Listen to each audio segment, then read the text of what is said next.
Okay, so what you see here is something very simple and fun to do. We've taken the lamb top round, and this is literally just a piece of it that we've kind of split up. We're going to season it up real well. Excuse me. And we're going to make actually a lamb carpaccio. So you're going to see the whole searing process, and then you'll actually see the end process when we go to enjoy it into our presentation.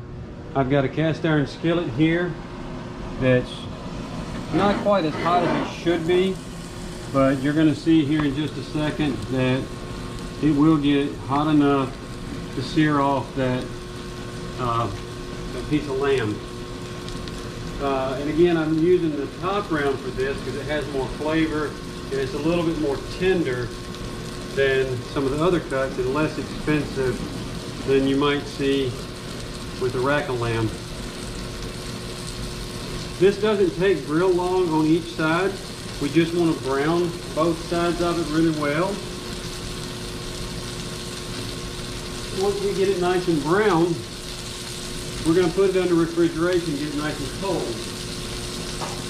Once we get it cool enough and cold for slicing, sometimes some people will actually put this in the freezer and get it really cold and then slice it. You can do that. I'm not a real big fan of it because it does pull a little bit of the moisture out. But we want this to kind of relax enough where when we do go to slice it, it really gives us a thin piece. So now you can see that the cast iron skillet's starting to get up to temperature. So we're just going to kind of slowly and lightly brown it. We don't want to burn it. We just want to kind of brown the edges.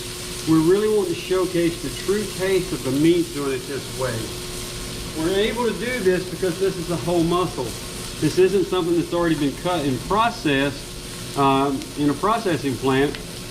We cut the muscle here. Just like that larger piece that you saw in the other video that we're doing the slow roasted top round, this came from the inside of that. So now you can see we're getting some nice golden color right there. That's really what we want with this. We don't want to burn this. So we'll give this a few more minutes.